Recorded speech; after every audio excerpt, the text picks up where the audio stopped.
but we are broadcasting. All right. I am. First make host. Boom. All right. You are live, Ian. All right. Hello, everybody, and thank you so much for joining us this morning at Los Angeles NORML. We're really excited to have you here. Number one, this whole year is a huge, huge year for us. This is our 50th anniversary. So 50 years of cannabis activism from NORML. It's really amazing. We're very excited this morning to welcome two cannabis activists, connoisseurs, and absolute trailblazers, Keith Stroup and Tommy Chong. Here at LA NORML, we're going to be bringing you a lot of exciting programming and guest speakers as we provide a place where our community can come together and find that personal connection that's really so important to all of us. So we encourage you to check back in with us every week as we continue to deliver fantastic educational content and amazing speakers. And Keith and Tommy, we really appreciate having you with us this morning. So without further ado, I'd like to introduce you to LA NORML's Director of Events, Rico Lamite, who will be moderating today's all-star discussion. Rico.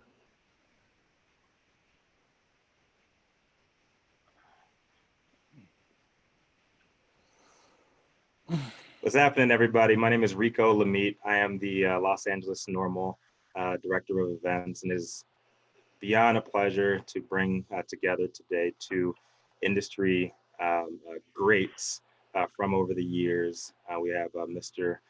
Keith Stroup, as well as Tommy Chong, and I am going to be making live their videos right now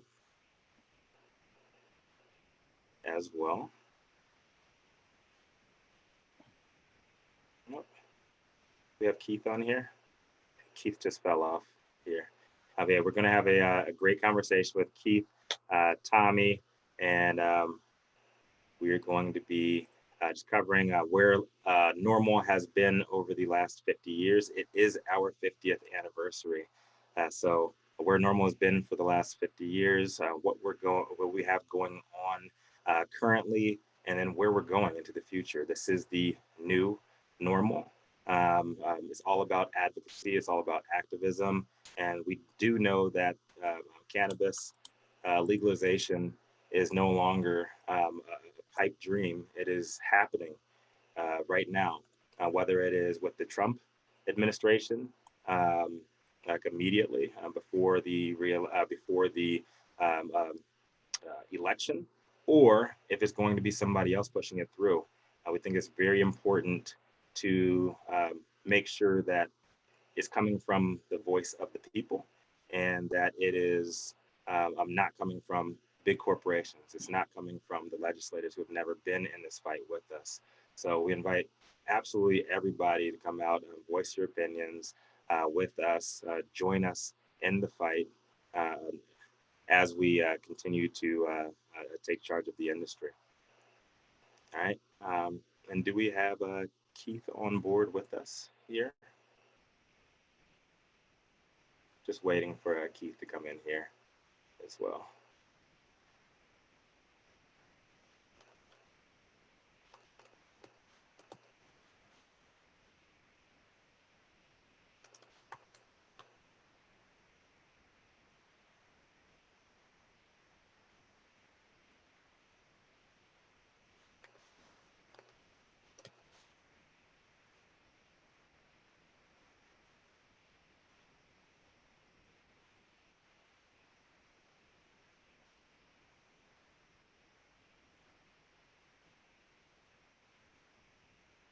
And coming up, we have, and thank you for everybody who actually joined us this past weekend.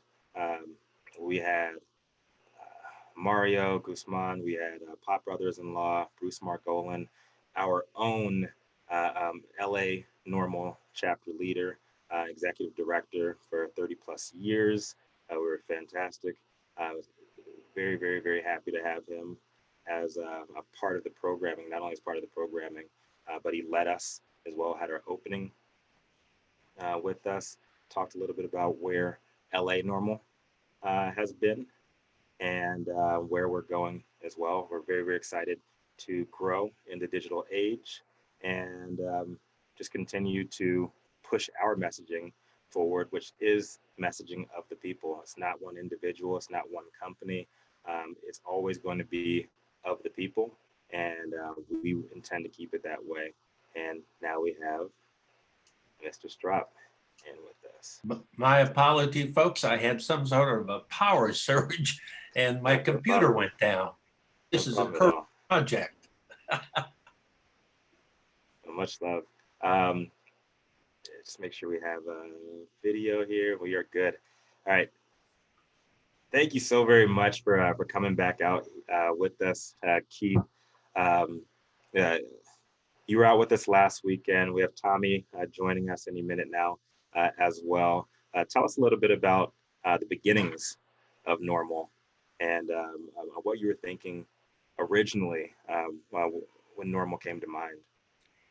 Well, I was raised on a farm in Southern Illinois, and the last thing I would have anticipated would have been that I would end up starting a legalization lobby. But I also didn't anticipate the Vietnam War.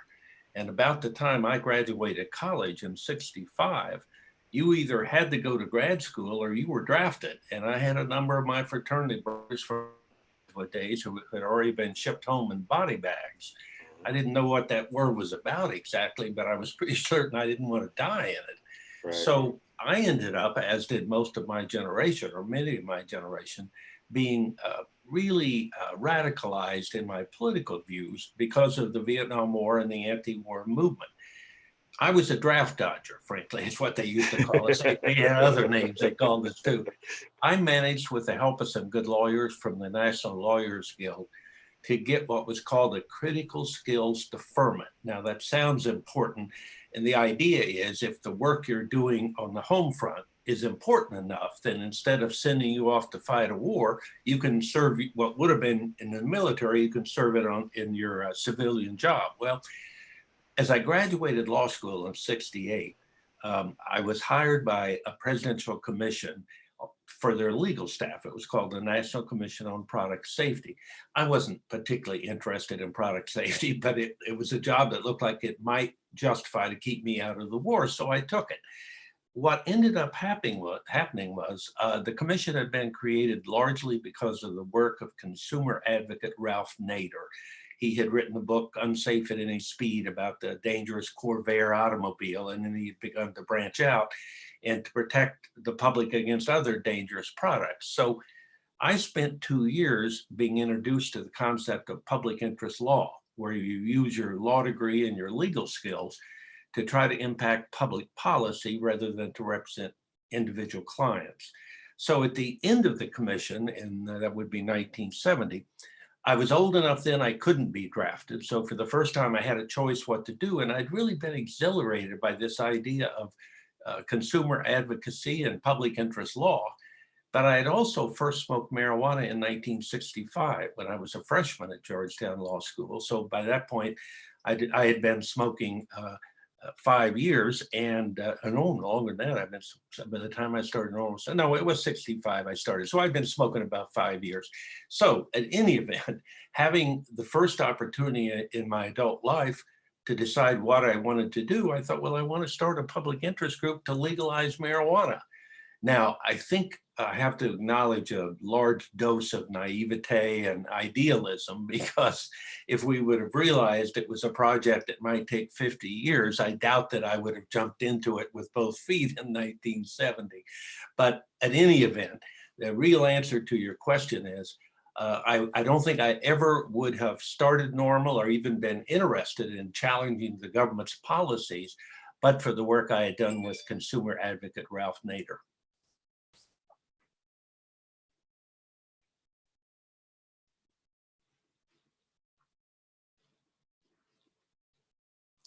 I'm not hearing anyone.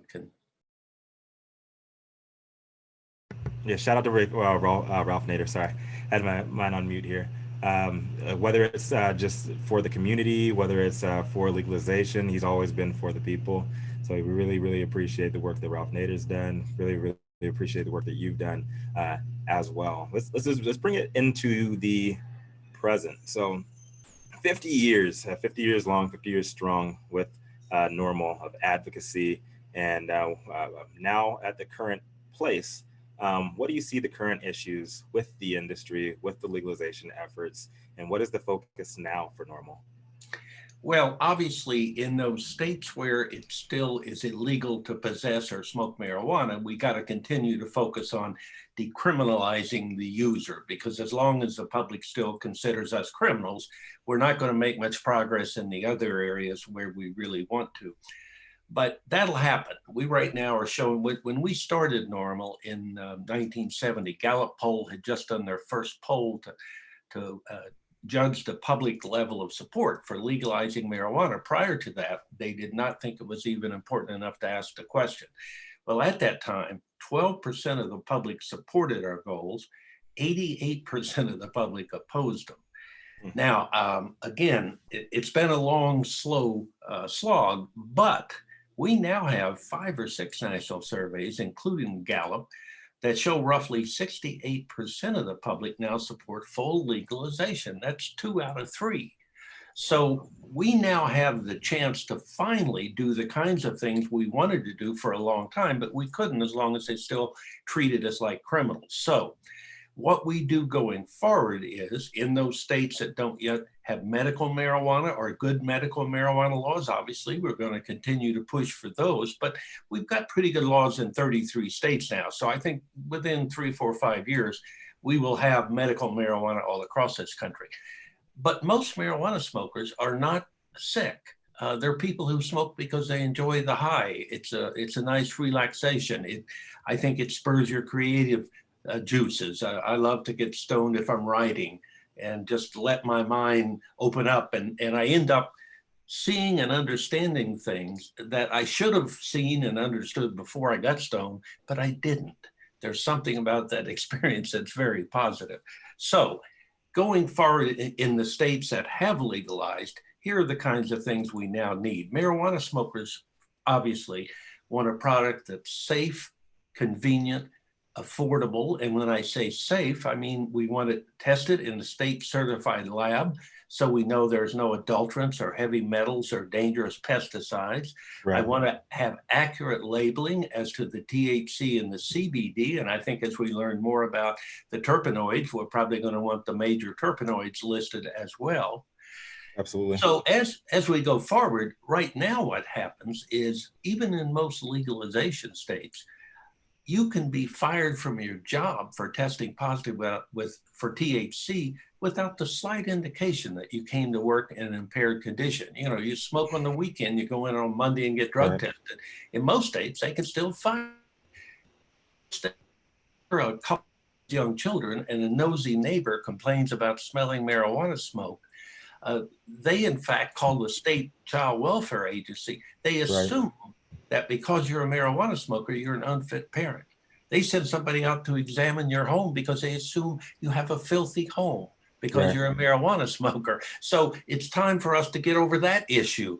Smoking marijuana should have nothing to do with your ability to be a fit parent, and it shouldn't be perceived that way. Another area is DUIDs in at least a dozen states. If you're caught with any amount of THC in your system, you are per se guilty of driving under the influence without the slightest evidence that you were impaired. So, and there are other areas like that as well. Our goal at NORML going forward is we want marijuana smokers treated fairly in all aspects of their lives.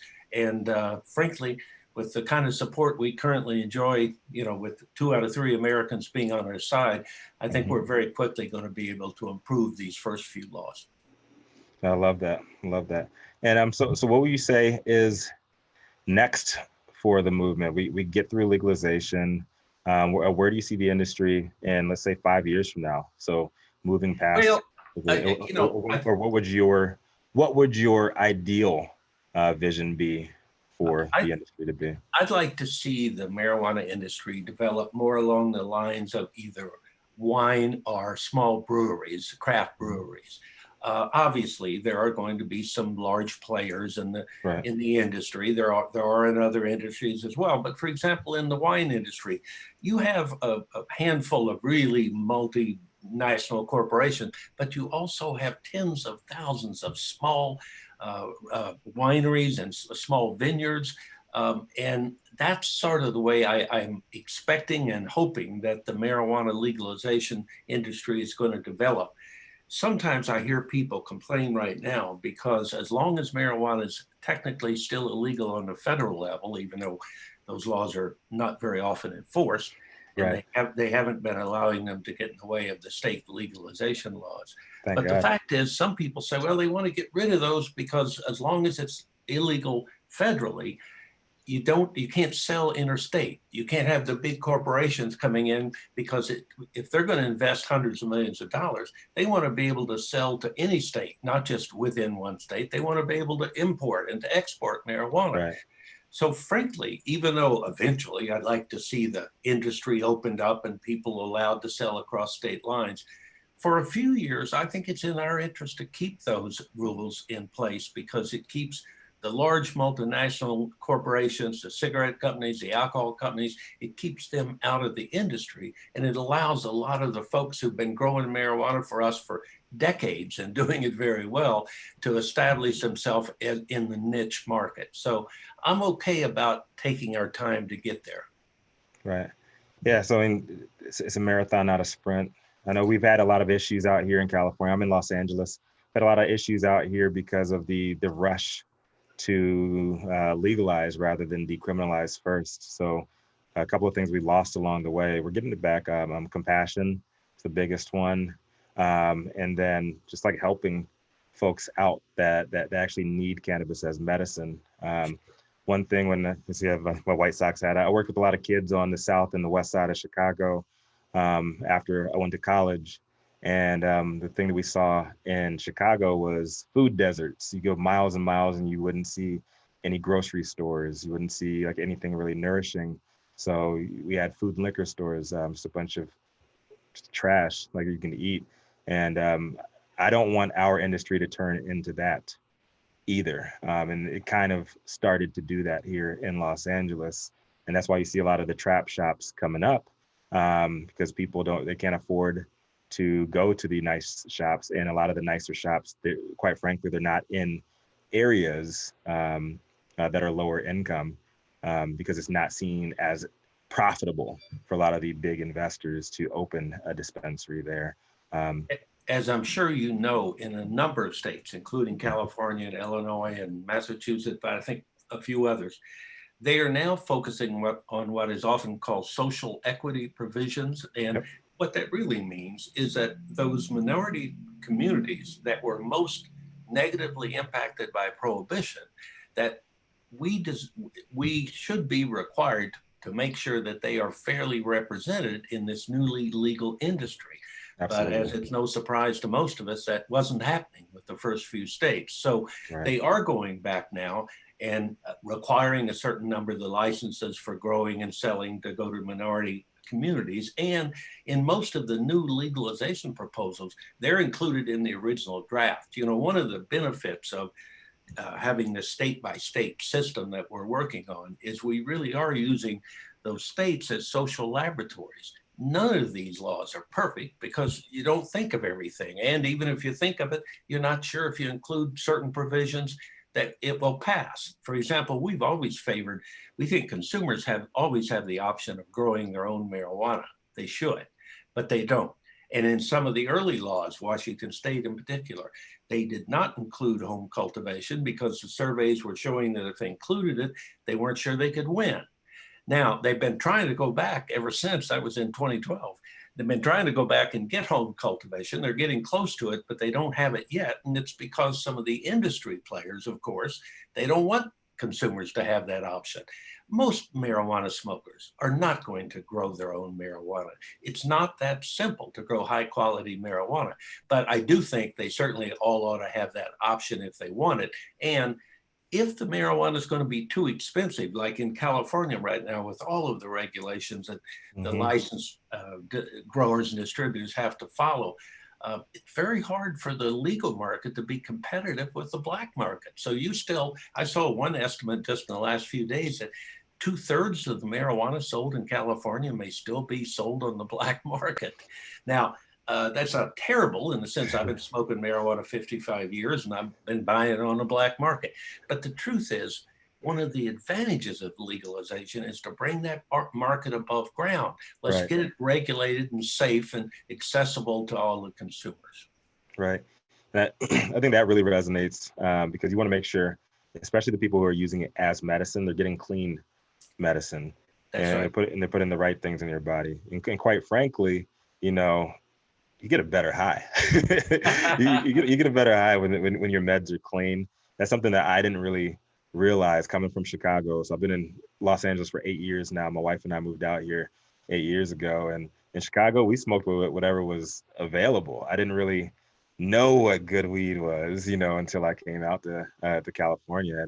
And I do appreciate, the clean meds. I can actually tell the difference. I think it's that moment, I guess, like if you ever drink beer and you graduate from college and you find out there's more to life than Bud Light or PBR.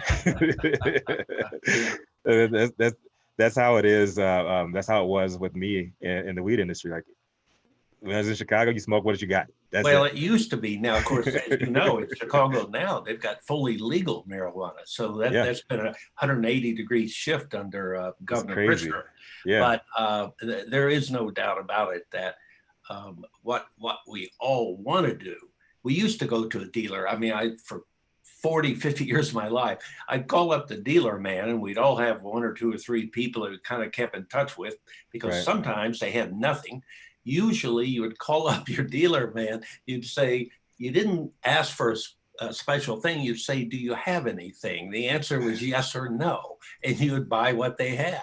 Right. Because on the black market, that's the way it is.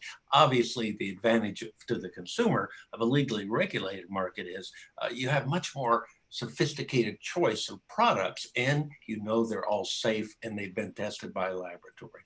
100%. I just had a flashback, man. I was on the streets for a little bit there. It was like the stuff that we got, man. Like 1 week would be excellent quality, like Bubba Kush, and then the next week it would just be straight dirt, sticks and stems. We used to have a period in the fall during most of my early marijuana smoking years when it was dry. It was a drought. That's where you had nothing. And you just wait around for 6 or 8 weeks before the dealer man called you and said, okay, I finally got a shipment in. Right. There are no longer any droughts in America. And by the way, I think it's worth giving some credit. When I was first learning to smoke, American grown weed was considered dirt weed. Nobody wanted it. Nobody smoked it except college kids because they could buy it for $10 an ounce or something.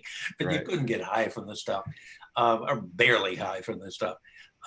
Obviously today, and a lot of this had to do, I mentioned Vietnam early and the impact that war and the anti-war movement had on me. Well, another impact it had was a large number of American soldiers who were drafted and sent to Vietnam were working class kids who probably didn't even smoke marijuana before they went over there. But in Vietnam and Cambodia and Laos, they had great marijuana. It was a great escape. So as these soldiers began to recycle back to the States, they brought a lot of seeds with them. And so there was a phase there at the end of the Vietnam War, et cetera, where the quality of our homegrown began to improve. And in fact, today, without question, we grow the best quality marijuana in the world. It's better than you can get in Holland. It's better than you can get any place. So I really want to give our black market growers credit that it was very risky business to be growing marijuana. As a smoker, if I got arrested, I'd get my hand slapped and pay a fine and be on probation, but I didn't have to worry about spending 5 or 10 or 20 years in jail. For those commercial growers, they were taking a real chance that they might spend a significant part of their life behind bars. So, but for them, none of us would be here. And I sometimes remind people, if we didn't have marijuana to smoke, we would not have a marijuana legalization movement. This is not totally conceptual. It is about personal freedom. And so we'd still be fighting for that. But if we didn't have marijuana to smoke, you would not have a viable marijuana legalization movement. Love that. So shout out to the legacy market, legacy game. Those are our soldiers on the front line. So we're currently having a huge women moment, not only in mainstream America, but like very much so in the cannabis community. What would you like to see from women in the space? And how can women help NORML, not only with their image, but with operations? Like, what would you like to see? Well, for one thing, I think women are generally considered more trustworthy for the public, Yeah. a female spokesperson than a male. And so in a lot of situations, especially about, is it dangerous for children if you smoke marijuana and you have minor children? We need to have articulate women who do have young kids and are smokers who can talk about the fact that no, it has not, the kids don't smoke, it doesn't have any impact on them at all. I also think that in these social equity provisions that we talk about, mostly we're talking about making sure we have more Black and brown people that get licenses, but we should also include women in that group. As long as the only jobs available to women are the lower level jobs in the industry, the cleaning buds and things like that, obviously you're going to have a lot of resentment. We're not going to have the kind of political power we should have. But once we start opening it up and make sure that a lot of the owners are female, a lot of licenses go to female applicants, I think what you'll have is you'll have a legalization movement and a legalization culture that more accurately reflects who we are. Love that. Love that. And so when we reach the legalization period, right? So how do you see NORML's role evolving from pushing to get legalization where we are right now? How do you see us evolving? Well, there are a couple of things that'll still be left. You're always going to have some variation between the various states. And so I can imagine for the next 20 years, there will be some states where they still have some provisions. For example, maybe they don't allow homegrown yet. Well, then we want to go back and get that. Or maybe their requirements for marijuana being tested in the laboratory are not as tight as they should be. For example, until recently, most states weren't testing for vitamin E acetate in vaporizer oil. Right. It turns out that almost all of those cases, I think we have 70 deaths and 3,000 serious injuries or something. If you notice, that's all sort of disappeared now. But when we had it, what we discovered after the labs got involved, it was mostly vitamin E acetate that had been added. Vitamin E is a fine substance to rub on your skin, but if you burn it, which is what was happening, they were using it as a filler, it just destroys your lungs. So I think there will always be individual states where we need to go in and strengthen their provisions or make them more consumer friendly. I think we will at some point want to get to where, for example, Oregon right now, they say produces about 3 times as much marijuana as the consumers in Oregon can smoke. Now that's in itself a kind of strange phenomenon. In my lifetime, I would have never thought we would ever reach a point where we'd have more marijuana than we had a demand for marijuana. But in some states we do. And of course, you know what's happening to the 2/3 that is not being sold above ground, it's being sold below ground. It's going to other states, it's going on the black market, et cetera. So at some point, we probably do want to open up so that if a state produces more than they need, if some other state is short, well, then it's a free market. It should work in that sense. But mostly, I think as we go forward, what we want to do is to make sure that marijuana smokers are seen as good, productive citizens who pay taxes, who raise children, who contribute in a positive way to their community.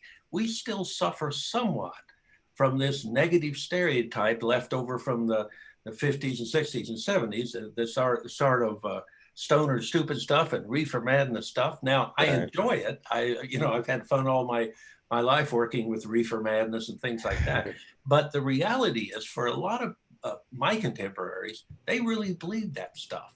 And so it wasn't just that marijuana smoking for older Americans is sometimes considered unhealthful or a habit, that you ought to avoid. No, it's considered immoral. It's sinful for a lot of older Americans. So I want to continue to move us and marijuana smoking out of the closet into the mainstream, and to make sure that people understand it should be none of the government's business whether you smoke marijuana or drink alcohol when you relax in the evening. It's just none of their business.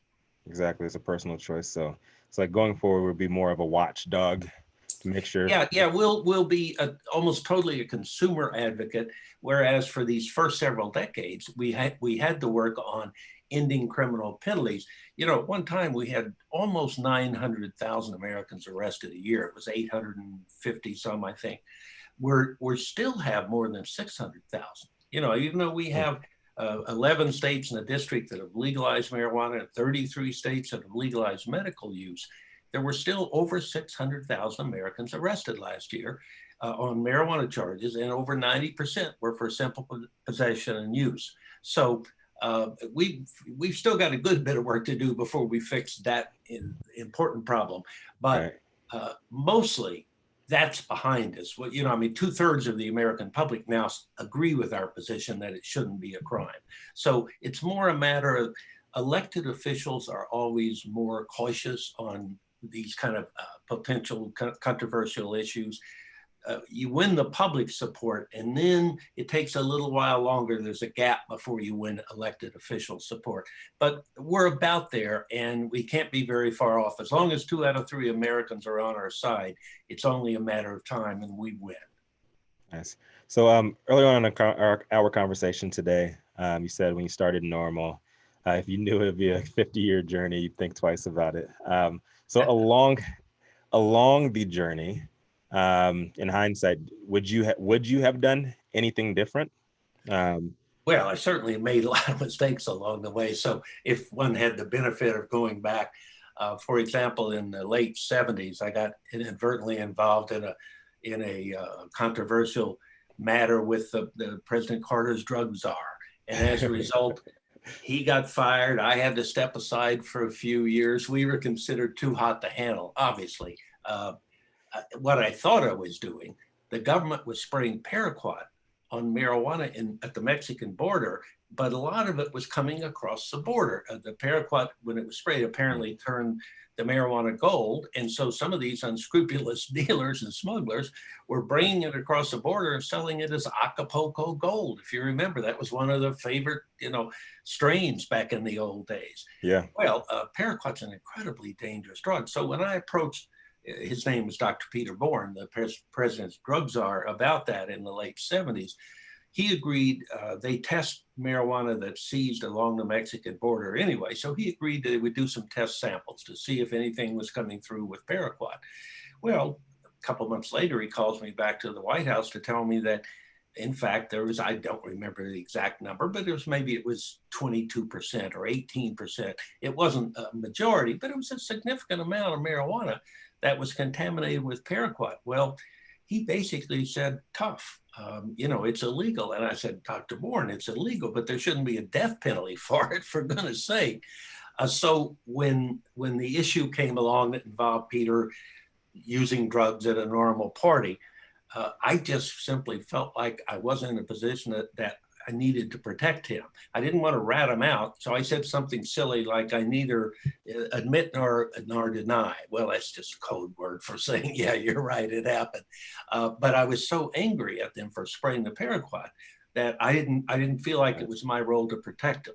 As I think about it later, obviously, I should not have destroyed my relationship with the president and the president's drug czar. I should have set that aside.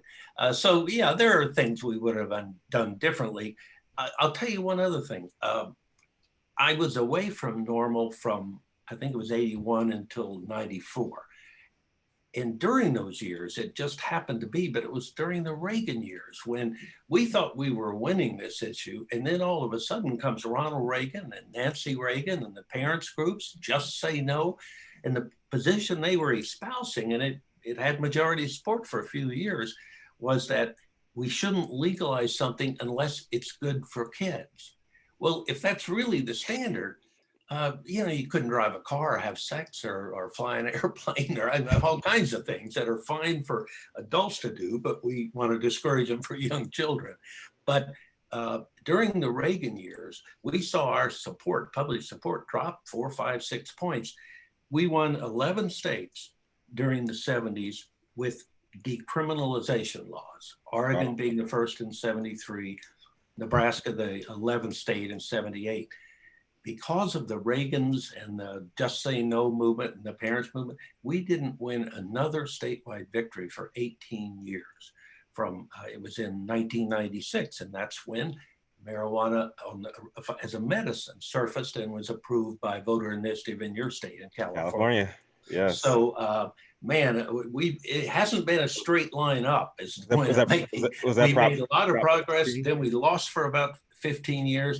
But once we started back up again, there's been no stepping back. And again, I think every year we pick up another point or two in support. I think that was a Prop 215, right? Oh, yes. Yeah. Right, and of course, that kind of changed the world because over the next, as I say, we now have 33 states that have versions of medical marijuana. But somebody had to be first. And in this case, thank God it was you folks in California. Now, again, as important as that is, because it's a terribly important medicine for millions of people. Most of us who smoke, nonetheless, are not protected by a medical marijuana law. So it is important, and NORML will continue to try to focus attention in those states that have medical use, but don't yet have full legalization. We want to move that debate forward so that any responsible user of marijuana is not subject to arrest and jail. Got it. And so, yeah, finally, so along that track, as we move forward into full legalization, and the states that do have the states that do have a full legalization right now, how can we put out better messaging? Like, what do we say to the people that are still afraid of persecution in those states because it's not federally legal? Like, how I would say this: if your state law gives you some protection from being arrested and prosecuted under state law, I don't think you have to worry about the federal government unless you're dealing in 100 pounds or a ton or whatever. If you're a major smuggler, there's still going to be some risk as long as there's a federal law. But if you're licensed under state law, I don't think there's any way in hell that anybody on the federal level is going to come in and override that state law, not when 2 out of 3 people favor it. So, no, I don't think, in some ways, I think the hard work has been done largely. We now have to simply implement the will of a majority of the American public, and we're well on the way to doing that. And we're delighted to have LA NORML getting better organized, because you guys are going to have a lot of details that haven't yet been resolved in that California law. You need to make sure that there will always be people from the industry who will be involved. We want to make sure consumers are also sitting at the table. Definitely. And I guess the last thing, what is your favorite strain, and what is your preferred method of consumption? Well, I'm actually somebody who's always just rolled joints. I like the feel of marijuana. I like cleaning it. I like rolling it. So I don't even use pipes. I don't use vaporizers or anything else. I roll joints. And as to strains, it's gotten to be, I see in some of the research where there's been so many hybrids that there's no longer much difference between what are sold as indica and what are sold as sativa. Right. And so the names, I'm not sure I trust they mean much, but the one strain that I smoked for years was Trainwreck. And I still like Trainwreck a lot. But frankly, any of the high quality homegrown marijuana, I haven't run across any bad homegrown for a long time. So I'll take whatever I can get. Love it. And you are more of the high THC type. Yeah, You like the stuff that knocks you on your ass? In the old days, they would ask me, I would have said I'm a sativa guy.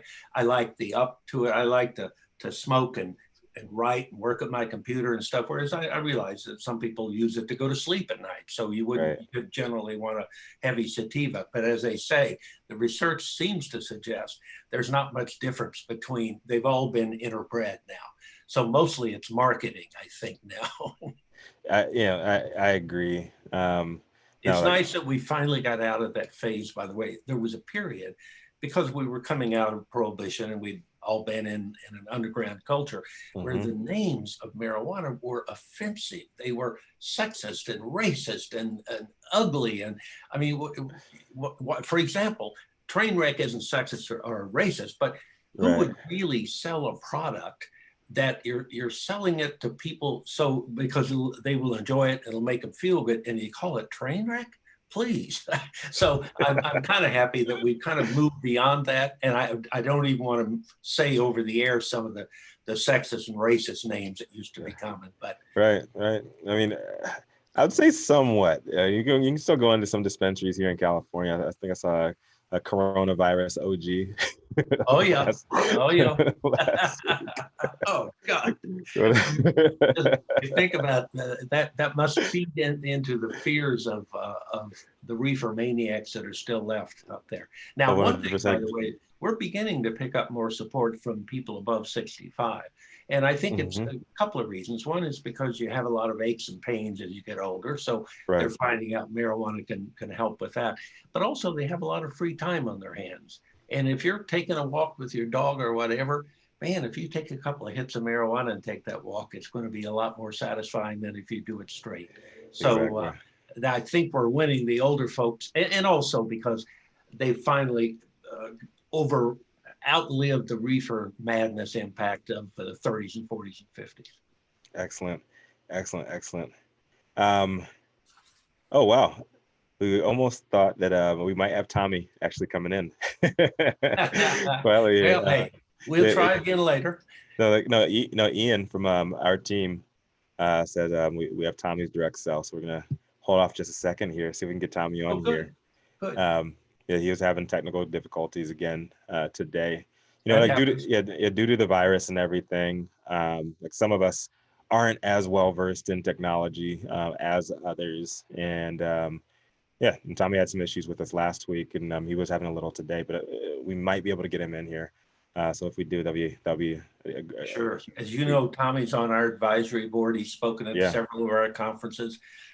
He's been a delightful guy to watch over the years. You know, at one time when he right. got busted selling his bongs, or his wife and lawyer got busted, I think that Tommy had to take a fall to keep them out of jail. Yeah. Uh, he really had not been active in the legalization movement. Now he was famous because of Up and Smoke and all Cheech and Chong stuff. Hmm. But boy, I'll tell you, I bet the federal government's sorry now that they busted Tommy Chong, because the minute he got out of prison, he's been an activist ever since, and a good one. He's very effective. Right.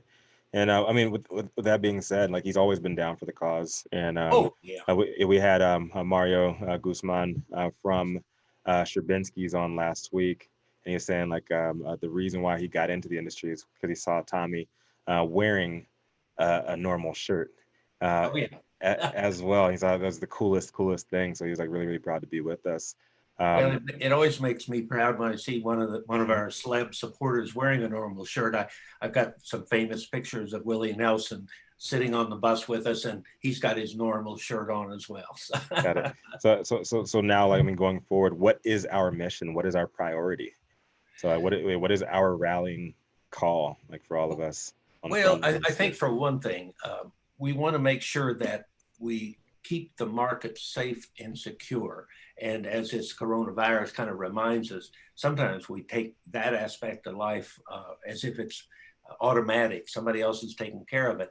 But no, I think that there will be situations in which, I mean, NORML put out a warning just 2 weeks ago that suggested if you're having trouble, if you've got some underlying lung problems, et cetera, this might be a time to think about using some non-combustible form of THC, either edibles or vaporizers or whatever, because we want to protect the health of marijuana consumers. I think there will be lots of those things that come along in the next few years, and somebody is going to have to be watching the store so that they can yell at the state officials if something's happening that they haven't noticed. Come on, let's get an alert out there. Or if we need to have a recall because some of that marijuana is tainted with heavy metals, Yeah, and we've been getting some reports of that, then let's make sure we get that marijuana recall. But again, it'll be in the consumer, protecting the consumer area of things. I don't think we'll have to fight so hard for public policy. It's just to make sure that the product is clean and safe. I agree. And we have so many people who care about the plant. And like one of the most like beautiful things, I mean, before we had legalization here in California, we didn't have issues with all that because we were self contained. We were self policed. If you had I don't know, if you had bad shit, it wasn't going to sell. Yeah, yeah. Right. And especially here in California, we've got so much competition, so much great growers, especially up in Northern California. You got to bring your A game, right? And so if you had a bunch of, we call it a booth. If you have some crap weed, like it's just not going to sell. And we call out the bad actors too. So I think that's like really, really important for the culture going forward. We continue to call out the bad actors. We can continue to expose those who are hurting people and making a bad name for the movement, making a bad name for our industry and for the people as well. And I don't think it takes a lot to force or to convince a retailer, a dispensary, that if you're selling stuff that's below par and it goes public, you're going to lose your business because there's another dispensary down the street who's got higher standards than you. So I think in most cases, a little bit of public shaming will probably straighten people up if they're playing it fast and loose. Right. Again, it's hard if you've been in the underground for all these years. It's hard to realize that it's okay to follow the rules. But if the rules were put there to help us, then we don't have to fight those rules. We got other rules that we can fight, but not the ones that require marijuana to be safe. Right. I mean, I guess all of us from the legacy industry, I mean, we see rules as they're meant to be broken. Well, yeah, and You know? if you think about, 5 years ago, something that would have been a crime is now today being categorized by the government as an essential service. Yeah, Man, it's crazy. that is a great example of the progress we've made in terms of winning the hearts and minds of a majority of the American public. That is a direct reflection of you, 50 years of your service to our community. The movement that you've built through NORML was spread out into the infrastructure of America. This is you, brother. We're beyond words to even think that we'd be at 50 years right now. And as you said, like, of course, we wish that legalization came sooner, but everything happens as it is supposed to happen. Yeah. I don't know if we're gonna have a Tommy on. We were waiting on him on here. So, any closing words? We'll probably get like a one-on-one with Tommy, get him to have just have a blurb, like shout Sure. out, probably as soon as the quarantine restrictions pass. Maybe we can have somebody help him out with the video. Sure. So, like, what would you say are some great closing words to part with here? Some messaging going forward. Well, I have always been a marijuana advocate. I mean, once I started smoking in '65, in that I do enjoy getting high. I mean, I think it makes music sound better, food taste better, sex feel better. Mm-hmm. But more than that, I actually think in the right setting, marijuana smoking can be a very enriching experience. It can feel more creative and more free flowing. So I am definitely a pothead. However, I like to always remind people that this whole movement is only incidentally about marijuana. It's really about personal freedom. Right. And if people will stay with us for another few more years, we're going to restore a measure of personal freedom to the lives of tens of millions of responsible marijuana smokers all throughout this country. Love that, man. And this has been more than a pleasure for us, for LA NORML, for the whole NORML community. This is our 50th anniversary, and we're all here because of you and the efforts that you have done, bringing people together. It's all about community. It's all about the people, about the consumer. So thank you. Happy 50th anniversary. You're very kind. Thank you. Thank you for having me on. Much love. I can't wait to do it again. Hopefully, we can do this again. And say hi to Tommy when you finally get him. Yes. maybe he's on a little bit of that train wreck right now. That's possible. Much love to you. Much appreciated, Keith. Have a good day, guys. All right, you too. Bye-bye. All right, everybody. And as we close out here, we thank everybody for joining us. LA NORML. Make sure you guys check in with www.lanorml.org. We're going to be putting out a whole lot of great content for you guys this summer. It's going to be a hot one. We're going to be burning it up, even if we're in quarantine for whoever knows how much longer. But make sure you just keep on checking in with us. We're going to be putting out a lot of content. We want to hear from all of you out there. If you're consumers, if you're against the plan, like whatever, we want to hear from you. We want to give everybody a chance to get on the mic. This is all about the people. And yeah, man, let's have some fun. The one thing that the coronavirus has done for us as a cannabis community is given us an opportunity to reach so many more people at once digitally, and we're going to continue to do that over and over and over and over again. So please, please, please reach out with comments, critiques, all that stuff. We're only going to get better as we go on here. Tommy, we love you, brother. We're going to try third time's a charm here, and we will make that happen too. All right, guys, have a great weekend. I'm happy 420, forever 420. Today is 424, 420, 420, 420, I guess. Just keep on living that. We got a couple of days left, and we'll see you out here. All right, LA NORML, we out.